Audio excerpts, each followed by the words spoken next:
حضور آپ نے امیر سنی دعوت اسلامی شاکر علی نوری کو پہلے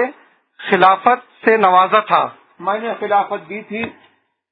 اور ان کو کئی مرتبہ سمجھایا، اور آخر میں انہوں نے علماء کونسل کے جو اس وقت روح رواں ہیں ظہیر الدین، ان کے بارے میں ان سے کئی مرتبہ گفتگو ہوئی، اور خود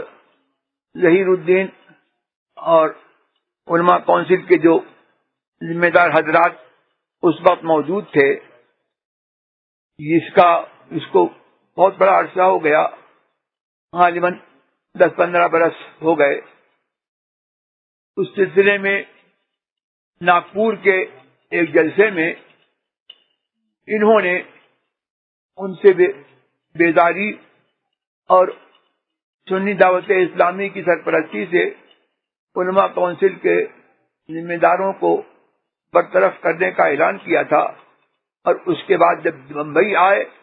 تو پھر ان سے جڑے رہے۔ فاروق درویش کے ہاں میٹنگ ہوئی، میں نے کچھ سوالات پیش کیے،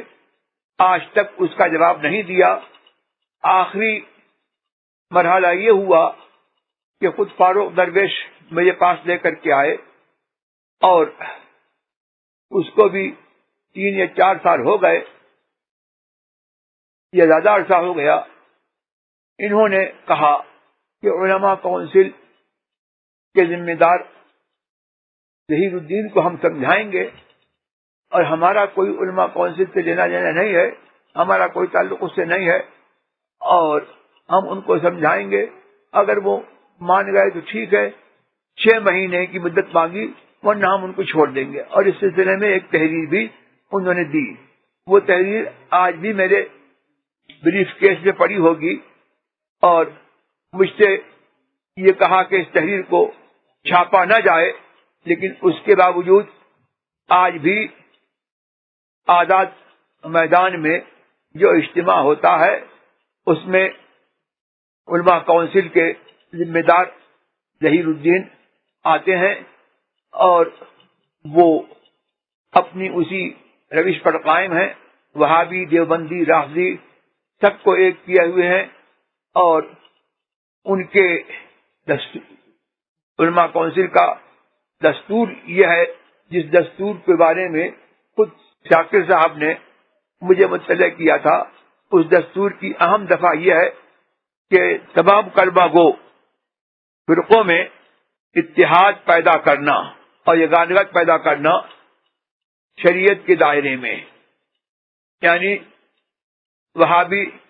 دیوبندی، رافضی یہ سب کلمہ گو ہیں، اور ان کو جو ہے سب سے بڑا مصرف یہ ہے کہ اتحاد اور یگانگت اور ان سب کو ایک کرنا شریعت کے دائرے میں، تو یہ کیسے ممکن ہے؟ اور دوسرا یہ تھا کہ ہر اس کام سے بچنا جس سے منافرت پھیلے، اور ابھی حال میں ظہیر الدین صاحب نے یہ کہا ہے، اور آزاد میدان کے اجتماع میں کہا ہے کہ قبر میں مسلک نہیں پوچھا جائے گا۔ جو بولی وہابی بولتے تھے وہ بولی آزاد میدان کے اجتماع میں ظہیر الدین صاحب نے بولی، پھر بھی شاکر صاحب کو توفیق نہیں ہوئی کہ ظہیر الدین کو چھوڑتے اور اپنا وعدہ نبھاتے، لہذا ان کی خلافت خلاف ہے، اور وہ جو میرا نام استعمال کرتے ہیں تو ان کو میرا نام استعمال کرنے کا حق نہیں ہے۔ مفت اسلامی SMS کے لیے اپنے موبائل میں صرف اتنا لکھیں: